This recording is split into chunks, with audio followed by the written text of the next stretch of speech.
Welcome back to Finding the Edge podcast. I'm Garrett Boyum, joined with Kyle Dupick. So last time we were talking about EcoD basics, and one thing that came up in the last episode was skilled intentionality. Been thinking about that and wanted to just jump in. What is your basic understanding of what it is, and how might it apply to the pitcher-hitter interface, interplay as they're competing against one another? I guess for myself, I just go back to what is intention and how does intention shape a person's behavior? And so to me, skilled intentionality is about the skillful use of intention to guide one's actions. And then also intention, to me, intention shapes the information that you're going to pick up. It's going to make certain information more relevant. It's going to highlight it. It's going to, become. You're going to pick up on. I think highlight is the word I want to go with. It's going to become more salient to you or seem more important. It'll speak to you louder. And so, to me, that's in a nutshell. That's what it is. I know there's been a conversation more broadly within the hitting community with regards to the importance of intention and intention over everything. I don't know that I would go that far, but I would put intention up there as being one of the most important things when it comes to skilled performance. But it comes back to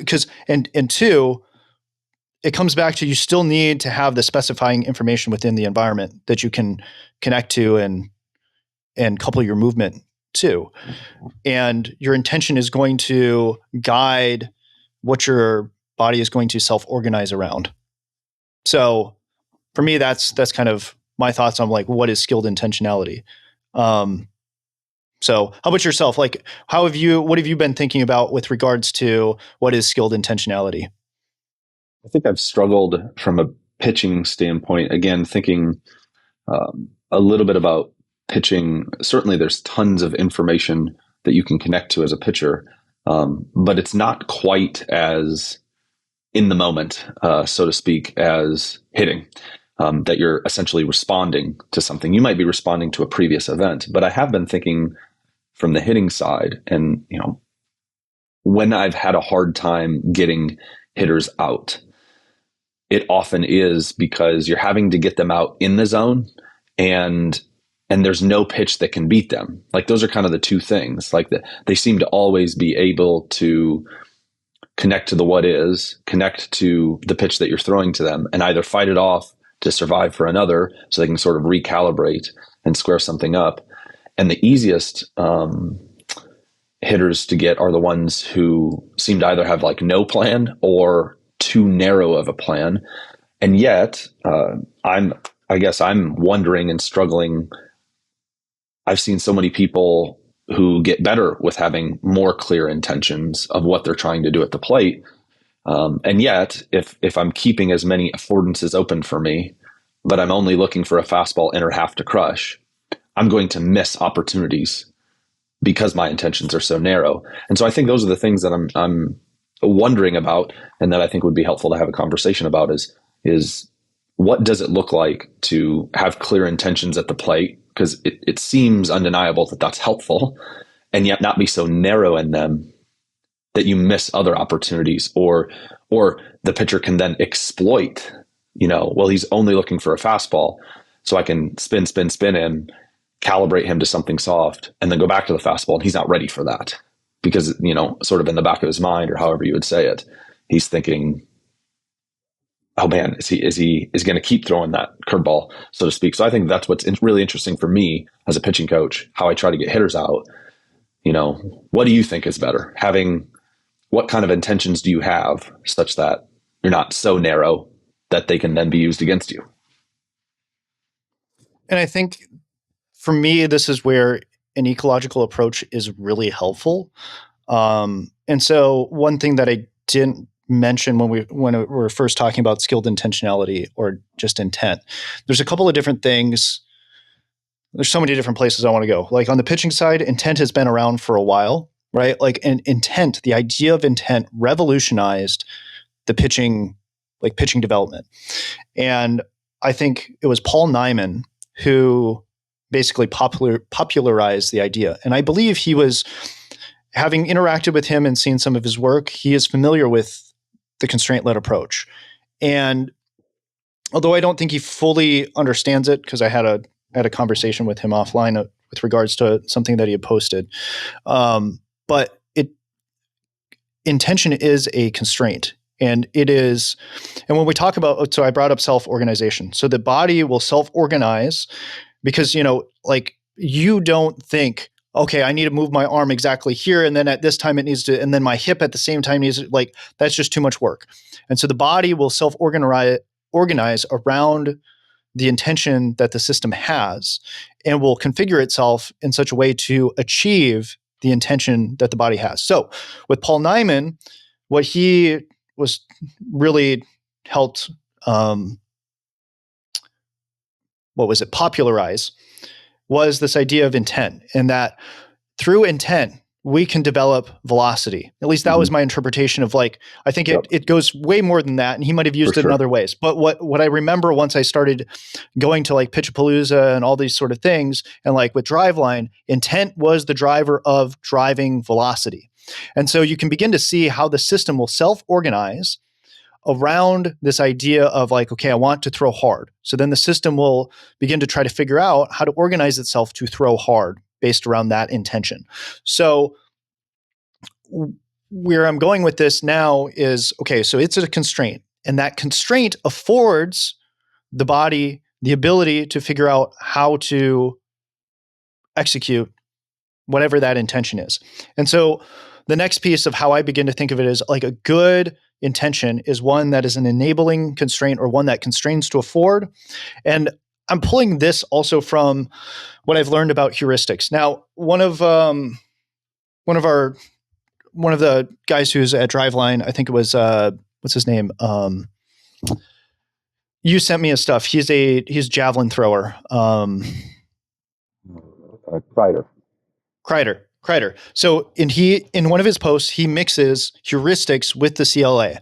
I think they're two separate things, but when I looked and learned about heuristics, good heuristics basically enable behavior, like multiple different options to occur. So basically, all right, so the person that I was listening to was talking about how in the military had several heuristics that they used, like capture the high ground, communicate, and there was one other one, right? So like when you capture the high ground, that enables so many other good things to happen. So it's similarly, a good intention is like a good heuristic. It gives so many, it basically allows for all the good answers to show up. So you don't have to just pick one, all the good answers basically appear. So when I'm thinking about when the Astros, right, the fly ball revolution and the Astros had huge success, what I look at it was their philosophy that they told their hitters is look for a pitch that you can do damage with. To me, that's clear intention, and that it leaves every possible good option on the table. So, because okay, what does damage mean? Because I've taken this and I've talked to our players about, okay, what does it mean to do damage, right? If I have a sword or if I am boxing, okay, and I want to do damage to my opponent, what does that look like? Everybody thinks, when I talk to our hitters, like everybody thinks, oh yeah, it's like try to knock him out. Okay, if that's your intention, just try to knock him out and swing for his head every single time. You're not going to be a very good fighter because your opponent is going to defend that. So you have to do other things to open up the opportunity or the affordance to be able to knock him out, in the jaw or whatever, and hit him in the face. But that's not the only way to knock somebody out, right? There's liver shots. There's all these other sort of like ways that you can that you can win the match. And so what I try to help our hitters understand is when I say do damage, I'm like, that can be everything from basically I broke it down to like when it comes to offense, what is it that we're trying to do? We're trying to hit it where they're not, hit it where it's for them to hard to handle. Those are the two main things: hit it where they're not, and hit it where it's hard for them to handle. And so with that, what that makes that look like is like, okay, where they're not. If I hit something weak or soft, Like everybody's like, oh, Luis Arraez, but he hits everything. And why he has for the high average is he hits everything between the outfielders, or sorry, the infielders and the outfielders, Yeah. right? And then he also hits through the holes. Okay, so hitting it where they're not. Or if I'm going to hit it at a guy, right? If I hit it soft, so he's got to, run in and make a hard play. Okay, so now we're giving ourselves more chances, right? And so for me, that whole idea of doing damage, when you expand what that means for guys, of not just the home run, like, yeah, absolutely, but in the double and whatever, like, yes, those are all prioritized, but each one of these things is are you in the same way of like boxing? Okay, am I putting some damage onto the other guy, just nicking him a little bit, like a calf kick or whatever? Like I'm putting some pressure on him. I'm throwing in some jabs, just getting him off his game, trying to expose a weakness, this sort of thing. And so for me, a good intention is trying to figure out a word that encapsulates and allows for all these other things to naturally occur. And so for me, this is where, and I know we've kind of talked about this, of like the modern philosophies for like hitting strategies, in my mind, are just band-aids. They're not, the majority of them I feel like are band-aids because hitting is hard. And sometimes you need a band-aid. You need a little bridge to get you from one place to another, to help get you calibrated, etc. So anyways, I'm getting off on a little tangent. I want to see if what thoughts you have. You can kind of pull me back in.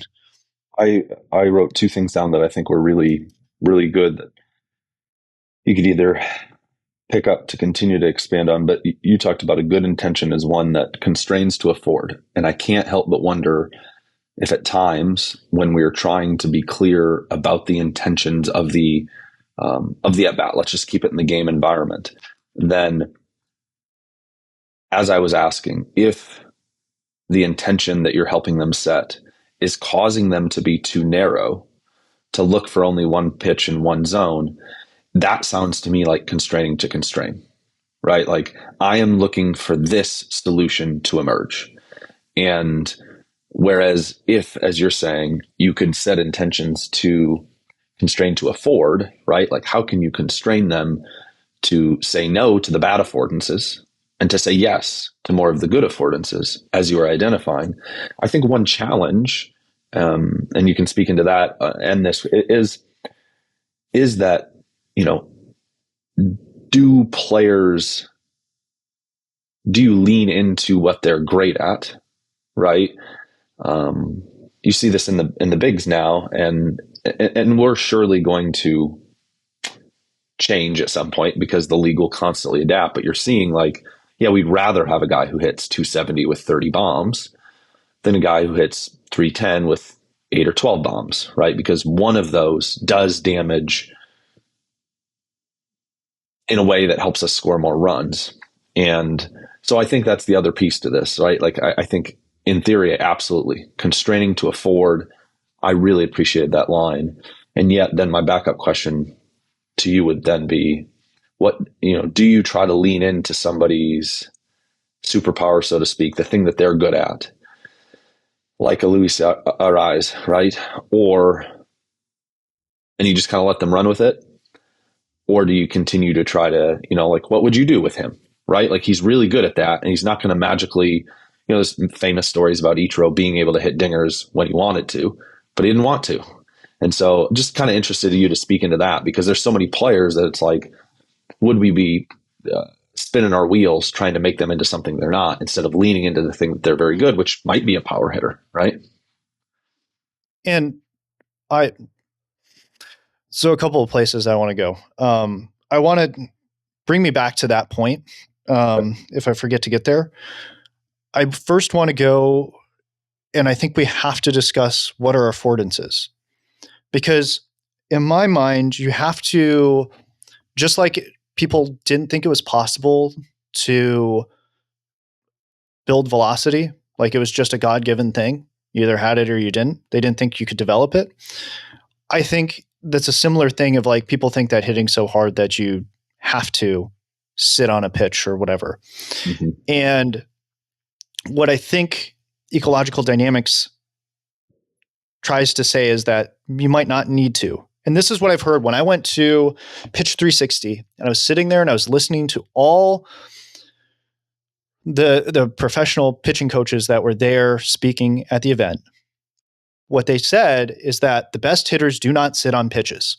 When they're hot, it does not matter what you throw them. When Freddie Freeman is hot, you can throw him whatever you want and he's going to hit it. And what that says to me is that, or rather, what it says to me or what it highlights to me is that an ecological approach actually can explain why that is. And then it becomes a question of like, okay, now that we can explain why that is, can we get there? So why that is. From an ecological approach, an athlete or somebody is able to successfully, over a wide variety of circumstances and situations, is able to execute whatever they intend to do. And what is required in order for you to do that is to be attuned, highly sensitive to the specifying information in the environment, and then calibrated to that information. So when you're attuned and calibrated, then it doesn't matter what is thrown or whatever, you're able to hit that or able to organize your movement in such a way that you're able to execute the thing that you're trying to do. Okay, so when I look at somebody like Freddie Freeman when he's hot, or like when Miguel Sano, because I'm a Minnesota guy, when Miguel Sano was hot and just smoking balls all over the yard, the dude that day was attuned and calibrated. Now, some things that play into that for sure are the state of your CNS, how much sleep, all this sort of stuff plays into your ability to be highly attuned and highly calibrated. But that being said, there are things that kind of go into that. So now, going back to affordances, how this plays into affordances, because going back to like what we were trying to discuss last time of like, what are the basics of ecological dynamics? Well, one of the things is that, okay, the system or a human being is complex and dynamic. Okay, so you are not necessarily the same every single day. The state of your system is not the same day to day, moment to moment. Okay, so that being said, okay, when we start to talk about affordances, your action capabilities, okay, in a given moment will lay out what affordances are inviting, meaning that things that you perceive that you can do and execute on, and things that you perceive that you cannot do. So when I look at, for example, a hitter who takes a pitch, I perceive that person or that hitter perceive that they did not possess the action capability to hit that ball. Now, whether or not that's true or not is a completely different story. But the perception of the system was that was not an affordance that they felt like they could do anything with. Rather, when we went back to the intention before of like, okay, swing at pitches that you feel like you can do damage on. Now, that had nothing to do with the strike zone. And to go back on that and why I thought that was a brilliant thing was it was not about the strike zone. It freed people up to swing it like an Altuve, right? Altuve can hit pitches that are not in the zone, and he can hit them out. So why are you limiting a guy from not hitting a home run on a pitch because you don't know what other pitch he's going to get, right? He could get a slider. Okay, he takes that one. Slider in the zone, swings and miss. Really hard fastball on the inner part. That might have been the best pitch of the whole at bat for him to hit. But because you over, like you were talking about before, over constraining them to only swing at the strike zone, then you might miss a pitch that an athlete in that moment is highly attuned and calibrated to, and that they could do significant damage with. And so that's for me my problem with this whole thing of like only swing at strikes. Okay, there's something there, but I think at the same point you have to give guys the freedom to swing outside of the zone, because the mindset that I hear for like why only swing at strikes is that the percentages are higher. But I also think about from the standpoint of if an athlete feels like they can hit it, what are the percentages when they feel like I could really get that pitch? What are the percentages that they're able to actually do something with that? So I do understand that you have to look at, hot and cold zones and this and that, right? If you perceive, right, because this is the whole thing of like, maybe you're not calibrated, right? That might be one of the reasons for me, oftentimes when I'm looking at high speed video of my hitters, and why I like looking at that specifically is I can get a sense of like, more often than not, I think they're uncalibrated. It's not a timing issue more often than not. Sometimes it is a timing issue, but more often than not, it is a calibration issue. And I've been working with one of our hitters because I mean, everybody struggles with the same thing. You look enough slow-mo video, like, no, there's very few guys that are swinging over the top of a ball, unless it's a breaking ball. That'd be the only time that they're swinging over it. The rest of the time on fastballs or whatever, they're swinging underneath the ball. So that, to me, like when I'm talking about it, it's a calibration issue. But now that's a completely separate thing. Would you define quickly what you feel like timing versus calibration? Like maybe a practical example, put a little flesh on it. How are those different in your mind? Timing does not need to be as precise. And what I mean by that is that there's so many different ways that the body can organize itself to manipulate time. Okay. So for example, if I put my foot down early, okay, I still have to allow for time for the ball to travel to get to me. So there's lots of other ways I can buy time for the ball to travel to me. I can drift forward. I can add more counter rotation. I can, whatever it is, like I can rotate more. Like there's just so many different things. I could try to pause. There's so many different ways that you could try to buy yourself time to let the ball travel to you. And then if you're late, what you could do is lean back, right? So now you're changing the space in the window. There's not as many options for being late to try to create space, but there's still ways to do it. So to me, the calibration, the way that I'm thinking about it is like, okay, on your phone, okay? When you touch your finger to the A character on your keyboard, okay, how calibrated that system is. Now, it turns out when I've looked into it, it's not actually really that calibrated, it's guessing, but on a good screen where you touch on that screen is the key that is pressed, okay? Now, if it's uncalibrated when you touch it, let's say, if I have to, you touch A and it hits W or something like that. To me, that's not calibrated. There's a margin of error for where you touch and where it thinks you touched, it's off. So in the same way, because when you look at, I think it's in this article that we were hoping to cover on what is exactly acquired during skill acquisition. Calibration is about the mapping between where your body thinks it is relative to the things that are in its environment. So what is more often times is happening is that the body perceives correctly where the ball or the distance that the ball is, like from a timing standpoint, like time to impact and how far away the ball is from your body in terms of a temporal dimension. But it does not. It seems as though more often than not, spatially, the body does not have that dialed in. So it's, to me, more like, again, you would have to calibrate if you were spearfishing. You'd have to calibrate your system because of the reflection of the water to what you're seeing in the water is not actually where your spear is going if you're trying to spear a fish. Mm. Okay, so to me, it's kind of that same thing of you have to calibrate your system. And once your system is calibrated, the way that I talk about it with my athletes is like, look, man, if you're shooting a gun, okay, and you're missing down into to the left, you start aiming up and to the right. Okay, but once you're on target, do you keep trying to aim up and to the left? That might work for a little bit, but eventually you're going to start missing up and to the right, right? And so that's kind of the same thing when I look at some of the, like, say, for example, the Teacherman stuff. Like, I think it's great. I think it's useful especially for guys that have been taught their whole life to swing down to the ball, right? To snap the barrel backwards or whatever. But I think, when I looked at Aaron Judge, the one year where he kind of struggled, is he just kept doing that. Like, it worked. It was the thing that helped him be successful, because this goes back to intention, right? The system will eventually figure out how to do what you're asking it to do if you ask it long enough. So it might be the thing, like your system, and this is where we get into other concepts of like attractor states or whatever. Like what's the dispositional state of the system? Okay, the dispositional state of the system may be to miss under or whatever. But eventually, if you start trying to swing over the top of it, eventually you will. Like, I had this experience when I was hitting off a pitching machine throwing 94 or whatever it was. I kept missing under it. And I literally had to swing 2 to 3 balls over the top of it. Like, and I had to really buy into like swinging over the top of it, not just like, okay, I'm going to try, and this goes back to conviction. But anyways, I'm getting off on a tangent here. My point is that, okay, I did that, I hit the ball, and I was like, all right, I'm going to do it again. Start missing it. And then once I started hitting it, I just like started aiming at the ball. So again, this is once you're calibrated, you don't need to do anything until the system becomes uncalibrated.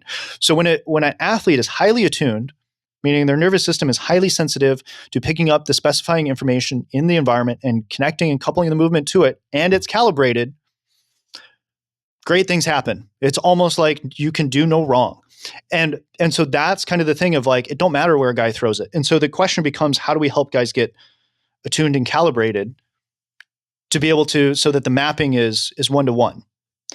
So anyways, this reminds me of why all coaching is ultimately ecological in nature, that even the most, in their mind, unecological coach would still be guiding intentions and placing constraints around the athlete. And to get back to that original question, that might be why it's not helpful to have such a specific intent when you're hitting, is because then you become calibrated to that singular thing. You can't hit other pitches as effectively. I would say attuned rather than calibrated, but anyways, keep going. Well, even as you talked about the attractor state, right? Like this is essentially, I can't get out of that. I'm constantly in that. And ironically enough, then again, I find that I can use that against hitters to my benefit, because I can then throw them other pitches that get them out of that calibration. But then I can somehow go back to the one that they were supposed to be looking for, and it doesn't work. But the hitters that were hardest for me to get out were the ones where it just felt like they just kept fouling things off. And it didn't feel like there was huge swings of being way out front or way late or way over top or way under it. They were just missing every single time. And it's like, man, where do I go next? I don't have as much faith that this next pitch, if executed, will get them out. I do want to hammer home one more time on this point of like, it's about affordances and the perception of affordances, right? And so it's based upon what is the athlete's current action capabilities, but then it also gets influenced by what you're talking about, the plan, right? So if your plan is to only swing at strikes or whatever, to hunt this location, this type of pitch, whatever, so then that means that if the affordance, like it's going to shift what affordances you perceive, right? And so some of the same thing of like what you're attuned to, because then it's going to change because this is where actually to the conversation that you, or the things that you were just saying, that's why I actually think it's not about calibration. It's about attunement. Calibration is, I think, is an important piece, but in that instance, it's about what are you attuning to? What information are you picking up and connecting to? And when your intention is focused on a pitch and a zone, okay, a couple things have to happen. One, you have to try to perceive and identify that it's that pitch. And then two, you have to identify and perceive that it's that location.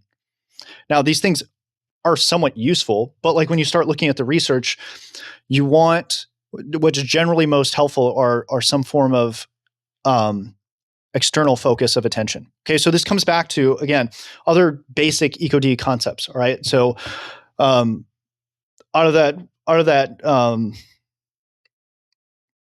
journal article about what is acquired in skill acquisition or during skill acquisition, it talks about the importance of the education of attention and intention. Okay, so these two ideas and concepts play a vital role right here. Now, I want to state out front, like these are the things that we as coaches have the most influence on, is guiding their intention and their attention. So when you give a strategy that is guiding their intention and it's guiding where they're attending to. Okay, so and what then happens to me is like, okay, so now I'm not actually sensitive to whatever they're throwing or whatever. Rather, I am trying to figure out, does it fit in this little box? And so to me, going back to, I'm trying to work on a blog post on this, and I almost got it finished on this. Going back to this idea of constraining to afford. What constraining to afford allows is it actually allows freedom. It should free you up to be able to perform. Okay, so sometimes an athlete who is struggling, this is why I said it's a Band-Aid, needs to hone in on a specific zone. Why? Because their action capabilities do not allow them to go outside of that. So now I'm going to try to loop in back to the other point that you were kind of talking about, like how do you deal with, like, do you double down on a person's strengths? Okay, when you're in the fight, there's not a whole lot you can do other than what you got. You got to work with what you have. Okay, but if you're preparing for a fight, you need to begin to shore up some of your weaknesses, because you can't utilize your strengths if you get, like, because I'm going to go back to like MMA, right? So if I'm a great, like, I'll use Ronda Rousey as an example because I kind of followed her career for a little bit, and she was really great at judo, and she should have kept doing judo. But what caused her to be, I think the downfall of her career was the fact that she wanted to be a boxer, and she was not a boxer. That was not her skill set. But she needed to box so, like, long enough to take somebody to the ground.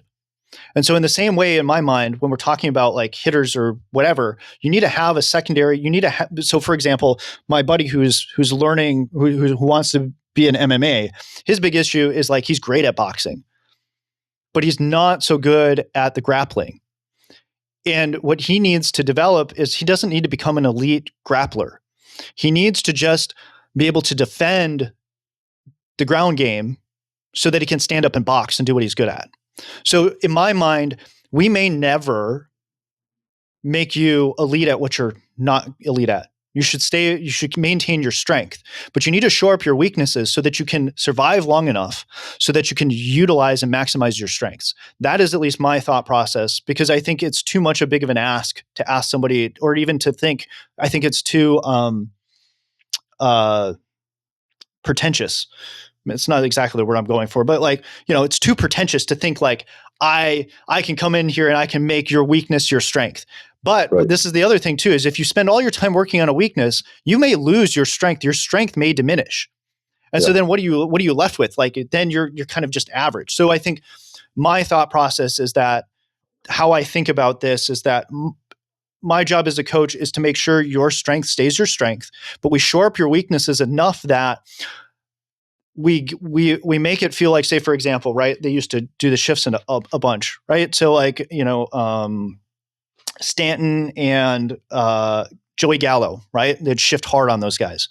If you can just learn enough to slap the ball the other way enough times and punish them for leaving that hole, what it will do is it'll shift them over, and it'll force them to throw you more of the pitches that you can crush. Mm-hmm. And so that for me is where the adjustment should be made of like, yeah, of course, home runs, doubles, extra base hits are obviously more valuable.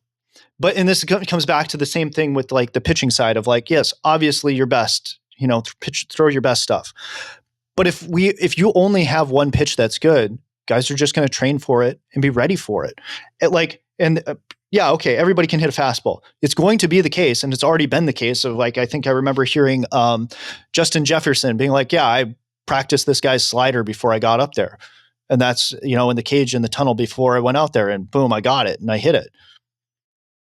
So like it's not enough. Like you're going to have to learn to pitch and to be able to like doing what you're saying. So anyways, that's my long rant of like my thought process of like, you got to do both, because when it comes to pitching specifically, in order to really utilize your stuff effectively, you have to sometimes throw your third best pitch just to get him off, and maybe not even throw it in the zone. You're just trying to get him off. Maybe throw a pitch up and in, buzz the tower, something to just throw him off the scent of like what it is your best stuff. Because when I was at Missouri State, one of our primary relievers that we used a ton, all sliders. But once people figured that out, his second and third year, he did not do as well as his first year. Like once the book was out on him, like the dude's going to come in and throw like 90% sliders. Like it became much easier to hit the dude. Yeah. I've seen that with the guys that are performing the best for us right now are guys who they do have a pitch that's great. Like I don't know that there's anybody that I've personally worked with who we helped them find an electric pitch for them that has become one of their top pitches. A lot of times guys already know those things, or they found them, or they've worked longer on them, or they came in with them. But I found, to your point, sometimes they can't get to that pitch, because a lot of times your best pitch is a swing and miss pitch. It's a pitch that produces the best outcome, or outcomes, I guess, which would be probably a called strike or a swing and miss, something that there's just no chance that there's any damage on whatsoever, that finds a hole, etc. But it's the opening up of the options for them. It's finding different pitches, not to, as you said, not only to throw off their scent, but also to get them to a situation where that best pitch is probably a little bit more effective, where a guy has a hammer breaking ball, but it's a little hard to land, and it's more effective when guys are behind in the count. Well, if I can't get there, then I can't even leverage that best pitch. Do you have any thoughts on how it is when somebody has a very narrow focus? So they're looking for a fastball middle in, and you go soft on them. And then you're able to surprise them with two strikes intuitively with a fastball at the zone that they wanted. Intuitively, that makes sense because it's a two strike, it's a different count. But I've also found that 2 or 3 at bats in, one of the best hitters I faced at the high school level at my last stop, I remember him punishing us when righty left. He was a lefty, so it was a lot of all righties. I didn't have any lefties in my 5 years at my previous stop at Alta Aurelia, and so we threw him a lot of changeups and we shifted on him. And by and large, we did a pretty good job. But he'd still always hit like a double. We get him to roll over a little bit, but we try to go soft. Sometimes we'd spin him. Maybe we'd flash a fastball. The last time I faced him last year, we had a young man who had a very good slider, and we spun the heck out of him for his first 2 at-bats, and then threw fastballs late. Got him out a couple times. I think even struck him out 3 out of 4 times, which he just didn't strike out ever. His last at-bat, I'm pretty sure we threw 3 straight fastballs and just surprised him. And so I'm bringing that up to say it makes sense to me why late in a bat with 2 strikes, if you sort of pitched backwards, how somebody with that planned fastball middle in wouldn't hit it. What's really interesting to me is how almost messed up you can make the hitter by pitching them that way for 2 or 3 at-bats. And then you give them the very thing they want and that they've been instructed, and they're frozen. Do you have any thoughts on that? This is for me, and I was going to say this before of like why I went to the whole boxing / MMA thing is like, if you, it's easier to understand this when we shift to another sport like boxing, right? It becomes very clear. Like that's what you're doing, right? Like you're setting up a pattern and then you're going to break the pattern. You're setting them up, for, the jab, right hook. You're setting that up. And then you're mixing all these different sort of feints and all this sort of stuff to basically get them to move to open something, and now they're not looking for it. And so to me, that's where it's like this becomes very easy when you start to think of like, if that's how you box, and you have like, I'm just going to go for like, it's just this. Like, okay, I mean, that's going to like, Barry Bonds, I think it was, he said it in one of his recent talks of like, no plan survives contact with the enemy. Like you start with a plan, but then once you get in there, like you have to adjust. And like, that's the thing for me is like, it depends. It depends on a lot of different things, a lot of different factors of like, okay, what is the current state of my system? Like if I don't have a whole lot of options and I'm really struggling that day, like it might make sense to just limit it to a certain zone because you ain't going to do much else. You know what I mean? And you're just going to have to kind of grind it out and whatever. And like, but that's not a long-term strategy, in my opinion. Like, I just don't like that is just a strategy for an at-bat, for a game. Then you have to work on, okay, how do I get myself more attuned? Because this is where, to me, the secret sauce, you could say, or whatever, the key to all of this is the attunement process. Okay. So what does it mean to be attuned? Okay. It's not just the specifying information. It's the higher order variables. It's the invariants. Okay, so what you're trying to become attuned to is what is specifying. Okay, so for example, the Stroman, the Cueto, etc. That's not really specifying a person's like. So this is there are all this. There's all sorts of information out there in the environment. Okay, not all of it is relevant, truly relevant. Okay, so let's go back to. I'll use a really simple example. Rob Gray has used it, and I think for me this illustrates like what a higher order variable is. Okay, so when they talk about with driving, it's going to be tau. The rate of expansion of an object in your retina will tell you, okay, should I hit the brake? Should I hit the gas? So when I was first learning to drive, an intention where I inadvertently found out about tau was what I wanted to play around with, and what my intention was to either A, maintain my speed, or B, maintain my distance exact distance between me and the other car. And the only way to do that is to actually use tau, because I basically wanted to hold tau constant. So that's how I knew that I was able to maintain the exact distance away from me and the car in front of me.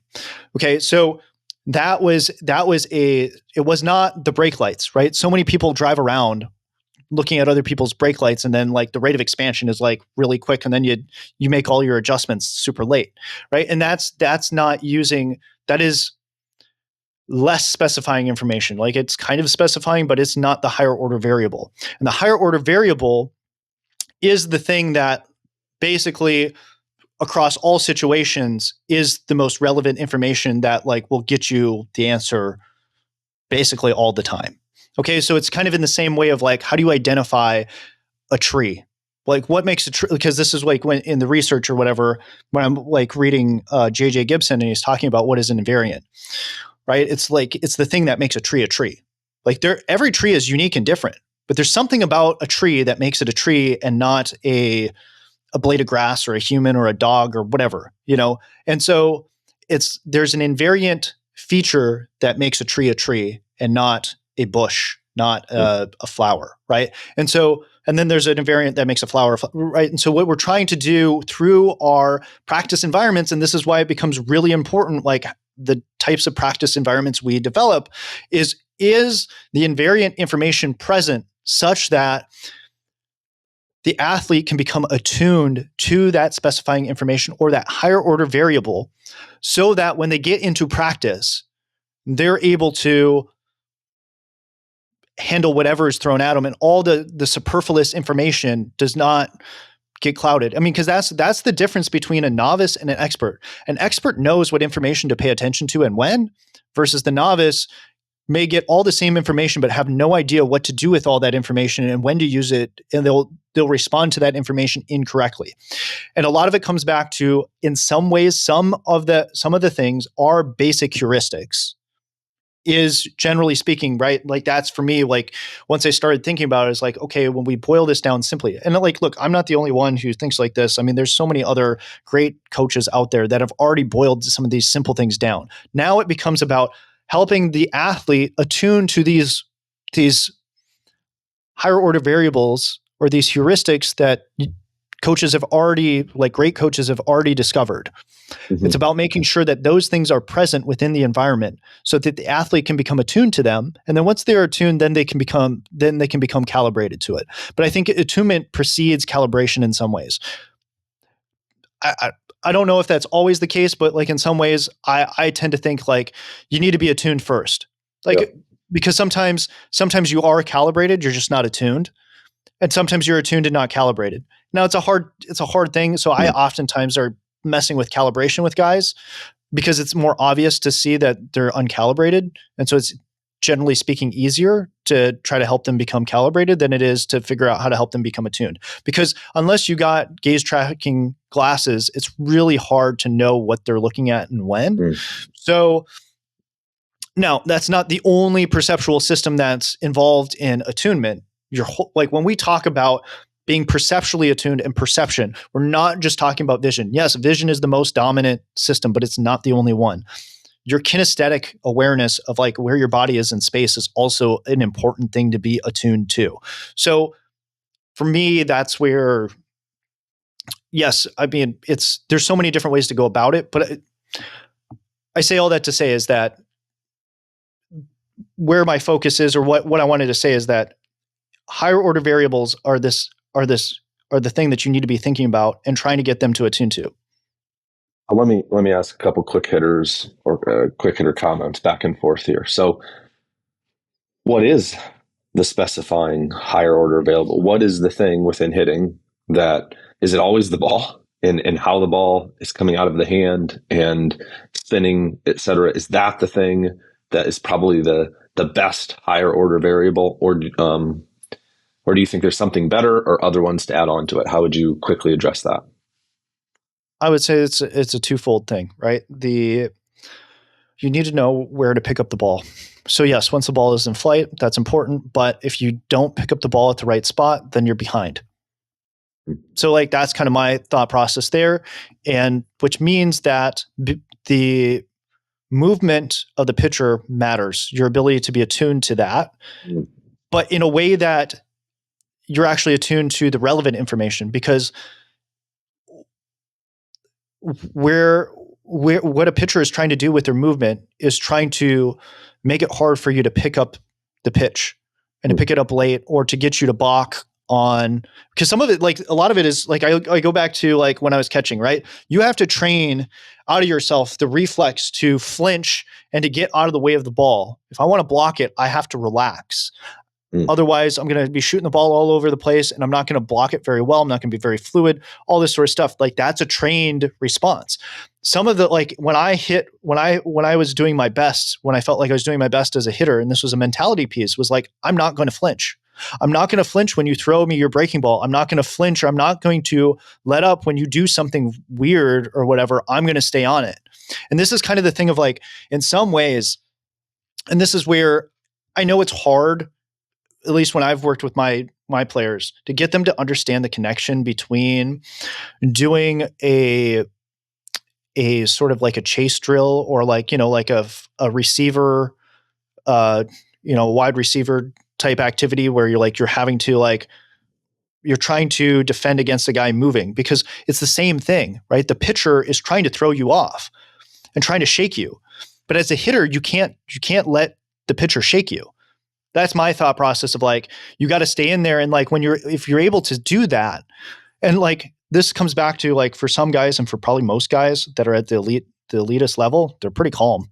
Like that's what it allows, like their calmness allows them to work through the goofiness that a person, what they're doing. But you see like pride and all this other sort of stuff get in there, and like hitters getting pissed that guys are goofing around and like, oh, that's bush league and blah, blah, blah. You can tell you're getting under their skin and it's working, right? Like, and so anyways, that's my whole thing of like the non-specific, like, so for example, I wanted to use this as an example because it cuts both ways.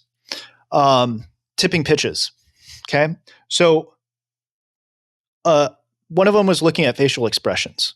Facial expressions can for sure potentially tip pitches. Now, that being said, if you're a person like me, if I look at somebody's face or whatever, their emotion that I see on their face can like distract me. So like for me, I get distracted by that non-specifying information, and I begin to couple my movement and my behavior to that. Right. So you have to, this is where it's going to be very dependent. Like some of this pre-pitch stuff is going to be very dependent upon the individual as to what information that they can handle and that they can actually interact with well, and to like take something and like, you have to be able to exploit it. Now that's something is, I could probably work on, to like not letting emotion and facial expressions affect me. But I say all that to say is like, you can't have these blanket things for players, because they may have different weaknesses within their, I'm going to use, for lack of a better word, character, or their emotional makeup, or whatever, their psychological makeup, that they may not be able to connect to that information right now. But to me, that's not a higher order variable. That's just something that helps, right? So to me, a higher order variable is the ability to pick up, based upon their kinematics, where the release point is going to be, how their body is moving, to then pick up the release point. That is probably to me the most important thing, is picking up release points, so that I'm tracking the ball right out of the hand, so that I can begin to pick up all that information. But some of it too, like, I don't know, like you could look at maybe some of the occlusion studies of like guys, if they see it in the later half, they can make adjustments. You know what I mean? Like because it could be like you see that hump in that early half and you're like, you flinch. Not because like, you know what I'm saying? So it's not, whereas if you caught it further deep and you just didn't notice it, the hump or whatever, you just saw it all the way in and you hit it because you thought it was a fastball. I've known hitters, I've heard stories of hitters being like, had no idea what pitch they hit. So this whole notion of like, you need to know the pitch, that's pitch type, whatever, like is completely irrelevant to me. Like, cause you can hit those. Yep. So, because it becomes a question more of like, what does the system perceive? Is it hittable? Not.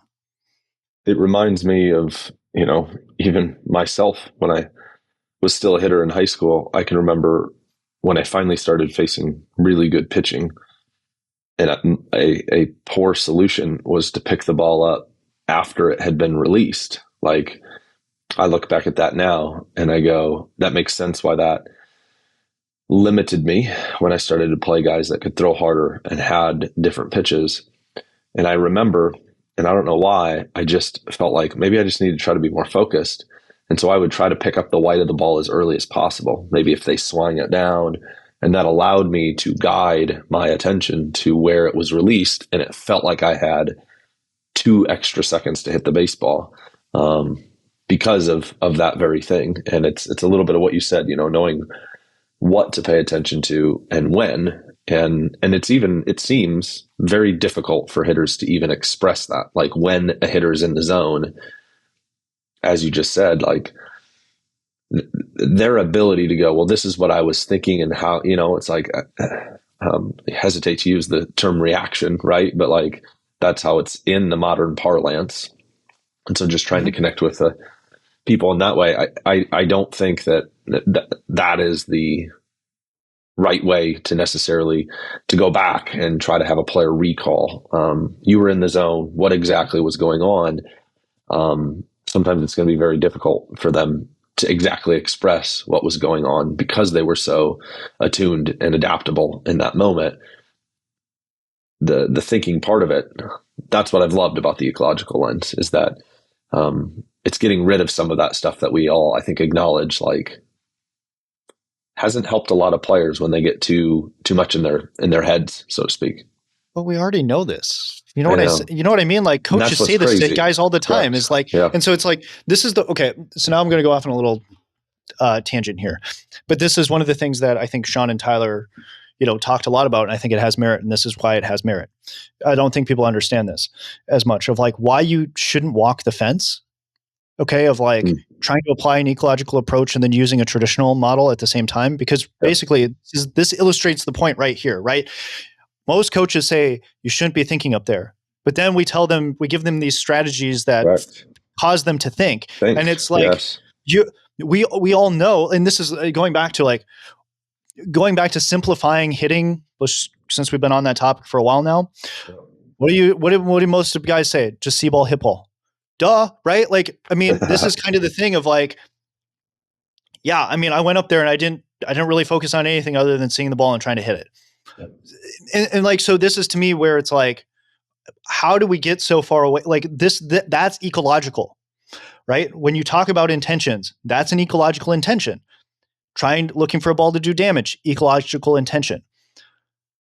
Fastball in this location, at this height, whatever, that, and is it a strike? Like now you're throwing so much decision making in there, right?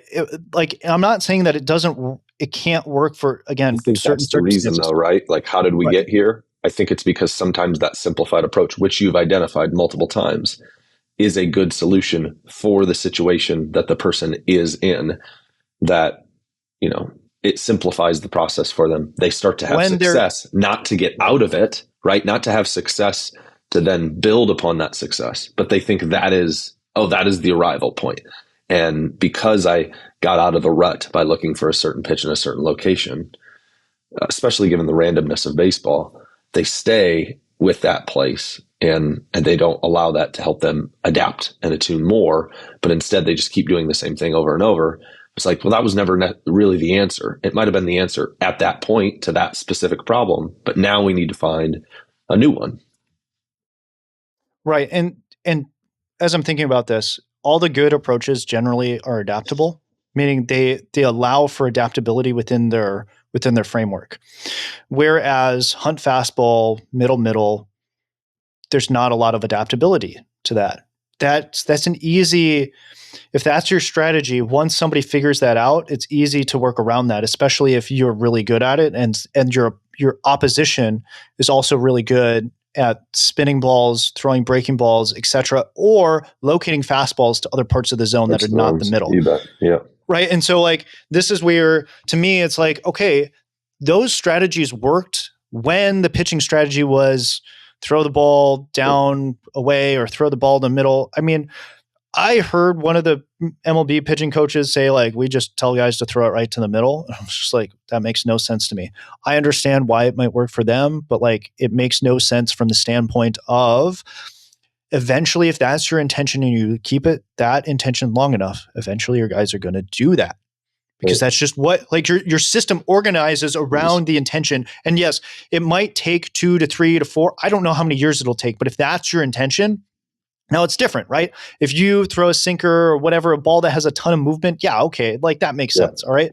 But if you get good enough and you really truly buy into, like, I literally need to throw this thing right down the middle, breaking ball, whatever it is, eventually you're going to start doing that. And what are those balls? Those are the balls that are the easiest to hit. So if like, this was the whole thing that was like, you're like, this makes no sense. When the pitching approach aligns with the hitting approach and they're both trying to do the same thing, something's wrong. Okay, here's an example. Throw the ball down low and away to hit ground balls to the second baseman. And then the offensive coach is saying, hey, I want you to hit ground balls to the second baseman. What are we doing? You're literally playing into the approach of your opposition. How does that make sense? And that's why I think all of a sudden this whole like fly ball revolution was like just went gangbusters. It was just because we stopped playing into exactly what the pitchers were wanting us to do. And now it's starting to flip the other way too, of like, okay, when if your pitching strategy is to play into what the hitters are training for, you're doing it wrong. That's just my, like, I'm sorry to say it, but like, I just think you're doing it wrong. And so there are nuances, obviously, but I just think, again, to me, the way that I think about things is ideally you would like to have a strategy. Now it takes time to develop it and to figure it out. You want to develop a strategy that has long-term like staying power. That's my thought process. Yeah. Okay. Is to trying to hone in on that. So then let's finish / land the plane with. Well, I want to talk about pitching if you're open to it. I would too, but I would definitely like to. All right. But what I think is needs to be resolved, closed out, clarified here is all the good stuff that we're talking about. Okay, now let's go into the practice environment and let's give some practical examples of you have as much freedom as you want to. You're kind of limited to your indoor cold cage, indoor cage. Oh, you don't have a full cage, right? It's a little harder to do 60-foot 6-inch lives. How would you train what we've been talking about this whole time, which is not to have a singular focus intention, to have a clear intention, but to have one that doesn't constrain to a constrain, but constrains to afford? How would you train that in different environments that you've been in? How have you done it? How might you help people who are a little limited in the space they have? Or any thoughts on that? Well, I mean, this is why I'm at like a small junior college in the middle of nowhere, right? Is that I think I have to give credit to like the really good coaches out there. This is where your genius is going to like really shine through, of like being able to, because I think it comes back to being able to articulate to guys like how to be present in the moment with the pitch. And I think I've really struggled with that because I think that's kind of the foundation. But where I come back to and how I tend to think about it is like, okay, I have all these great ideas and I think every coach should take their wildest idea and try it. Okay. And then from there, work back to your reality. And so having done that, where I'm at now is more, so I don't like doing like having two machines and then just randomly dropping it in and like letting one come out, because the gaze behavior there, unless, I could maybe be convinced that, picking up the ball late is a skill And if you get good at that, maybe you can be a better hitter. I don't know.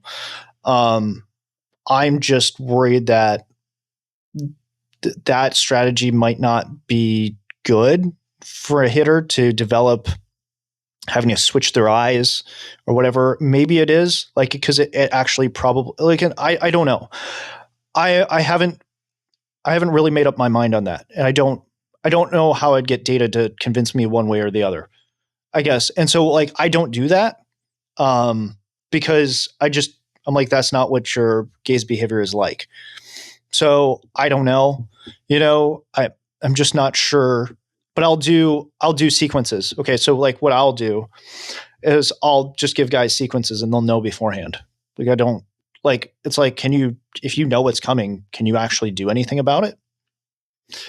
And so we've been alternating. Guys have gotten fairly good at alternating. We'll do a lot of that. And then we'll just do short box. So that's what, like, we can do that more consistently in our setting. Now, obviously, that's not my ideal. My ideal would be, pitchers would be throwing to hitters all the time. Like, I mean, in my extreme scenario, that they're sparring. Pitchers and hitters are sparring, like, almost right from the beginning. Yeah. I mean, that would be where I'd like to take it. I have never gotten the opportunity to do that.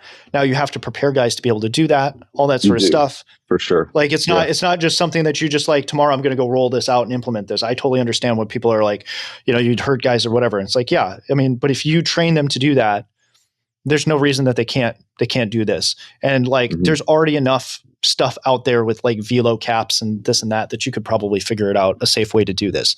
And so, and this is where, for me, that's what I think the ideal is. Now you have to work back to, like, I'm stuck in a couple different cages. We use machines a lot. I don't love it, because, like, I don't know, I feel like our guys hit the machine well now. It's like, okay, but how do you hit when a guy is not throwing a fastball to the middle of the plate, the same pitch over and over again? Like, that's where we need to create. So where I'm going with this is, like, in my mind, you would create more variability, and you would start to think about things in terms of pitchers. And I actually think of it more just from a boxing standpoint. Can I teach you, like, if I pattern you, can I teach you to be flexible enough to get out of that pattern to hit a pitch that you haven't seen in a minute? So it's one of those things of, like, you could get creative. Like, my other thought process is, like, okay, you do, like, a random number generator, and then you put up both hands, and then you just move one down. So then the eyes kind of start in the same spot, and then they can follow. Like, that's my happy medium. The big thing, it comes back to the execution. The reason that I don't do some of the other stuff is, like, I don't trust my guys to, like, they don't, even when I ask them to do simple things, it comes back to, like, how well can we execute on it? Do I need to put a coach back there? Yep. Like, all these different types of things, I think, come back into, like, your setting and how well do are the people who are executing the practice plan. Like, I think it really comes down to the ability to, how well can you execute? Yeah. It reminds me of when we're doing lives with our pitchers. One of the things that's certainly been challenging is it's always so competitive. It's always so, I have to get this guy out and I have to get a hit off of him. And certainly when it's teammates, there's a lot going on there. And even this past practice this morning, having a couple starters who are throwing 70 pitches, finding a strategy that works well for them based off how their pitches move and how that interacted with that hitter on that day and even that group of hitters. And I saw it work. But then I wanted to run away from it, both because it's like, well, now we've already done that. Can we learn a new way to get this guy out? Or we're leaning into your best pitches. That's not really what I want to accomplish here. And so I even had to have conversations with guys in between sets to say, hey, I need you to trust me here. Like, I want to just throw some pitches. And if it goes really poorly, that's okay. That's, like, the goal. The goal isn't to accumulate some data so that you can look how good I am. If this strategy works in a game versus a hitter, We're going to ride that thing until they prove that they can make that adjustment.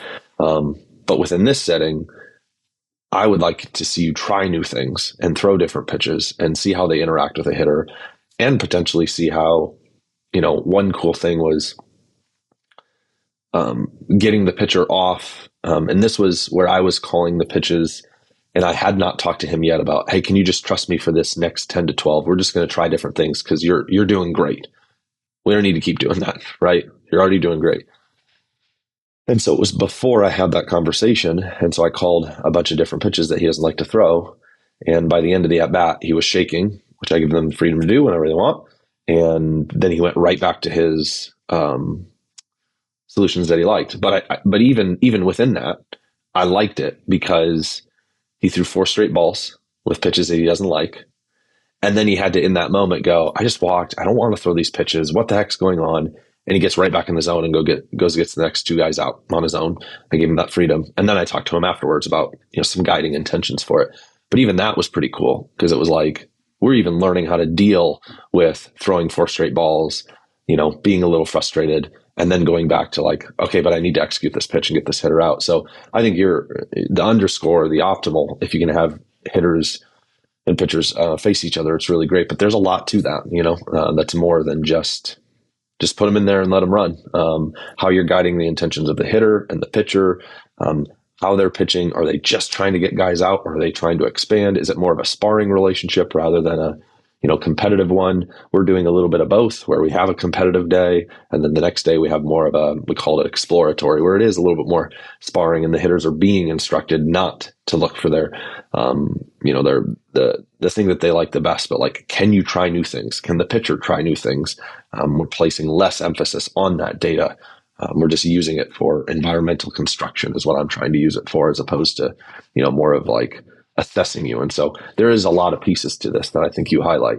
But maybe the last thing I'll say is that the piece that I'm comfortable with is that, given that I can't always have our pitchers face hitters, I'll have a lot of guys ask, hey, what do you think about X? And they've actually haven't asked me that for like 2 or 3 weeks. And I think part of the reason is I always kind of say the same thing. I say, I don't know that there's anything I don't like, provided that it's not all that you're doing. If you want to get on a mound and get on top of your head and do a handstand and throw a baseball to train for pitching, as long as you don't do that all the time, I'm not wholly convinced that that won't make you better at pitching. I don't know that I could convince you that it wouldn't, or that it would. I have no idea. Now, that if that's all you do, if all you do is throw into a plyo wall, if all you do is do long toss every single day, if all you do is throw from 60 feet 6 inches off a mound, and it's never variable and it's never different, then yes, I think we should probably have a conversation. And that's the piece that sometimes I have, and that I would give to coaches listening, is like, sometimes you are constrained and you might have to do the 2 machine thing, or you might have to do flips. But how can you make that variable and different, and not only do it all the time, but make them change and adapt to different speeds and heights and angles and distances and all sorts of different things? I think you can essentially just train them to be problem solvers in different environments. And that's our job, being an environmental constructionist, so to speak. Right. And so, I mean, I guess the thing that I would kind of land the plane on is that it's our job to we need to create the space for them to kind of discover it themselves as well. Mm-hmm. And so I think that's also an important piece of, I mean, some of this is just even going back to like, being a parent is like, you can't, a person won't own it if you try to force it on them too much. Like, and there's this really delicate balance of like, yeah, I mean, there's a level of like, okay, make sure they know you care before you, talk to them or whatever. But I mean, I'd hope my kids know that they care, that I care for them and I love them. But at the same point, like, I can't talk at them all the time. I know that it just doesn't seem to work as well. Like, and it takes a lot, or it has to take a long conversation. And like, we don't always have that affordance to be able to do that, especially given like we have other coaches or other players to coach, and like there's other things going on. And so then if you're having that long conversation, you're not fully present to what's going on in practice and, seeing so I guess for me, that's where I think it's important I try to, and I think maybe I do too much of this, of like, I give my guys too much space. Like, but and maybe I need to be spending other times, talking to them about other things or whatever. And maybe I just discount the power of that. Maybe I'm always just like I want a linear thing where I feel like it's moving forward rather than just planting seeds. But I think that's important for coaches to remember, because I think there are a lot of other coaches like myself who are very technically minded. We're so cerebral, but we kind of lack the long-term thinking of how to engage and build a relationship. So at least that's my takeaway from like kind of the last things that you said there is, one, I think it's also too important to not overcoach, not over get in there, but also to let them discover on their own. They have to go on their own journey, but we're there to kind of help them out and to try to guide them and nudge them to help them discover those things. So, yeah. Anything else? I would just land with ask questions. If you're going to help guide them, learn to ask better questions. And early on, as I've done it, and I still struggle to certain extents, it's easy to ask questions that you sort of are guiding them towards the answer, and give yourself a little grace. Just ask questions. The only way you're going to get better at this is by failing, just like our players. And so learn to ask the bad questions, because a bad question is probably better than no question, and just only giving them, because we've also seen it enough where a player is just swimming in complexity and they need to be guided towards the affordance landscape that would help. They're trying to pick from so many different things, they don't even know where to start. And so if you can help guide them with questions, your ability will get better to ask questions that help connect to them and actually seek to see what they understand. And if they don't understand, it's okay to go, maybe try the script, or I don't know, have you thought about this, or what if we tried to pay attention to that? Those things are fine. Those are totally fine. It's just challenging ourselves to ask questions initially. Absolutely. Well, we'll end it on that. Hope you guys enjoyed today's podcast. Until next time.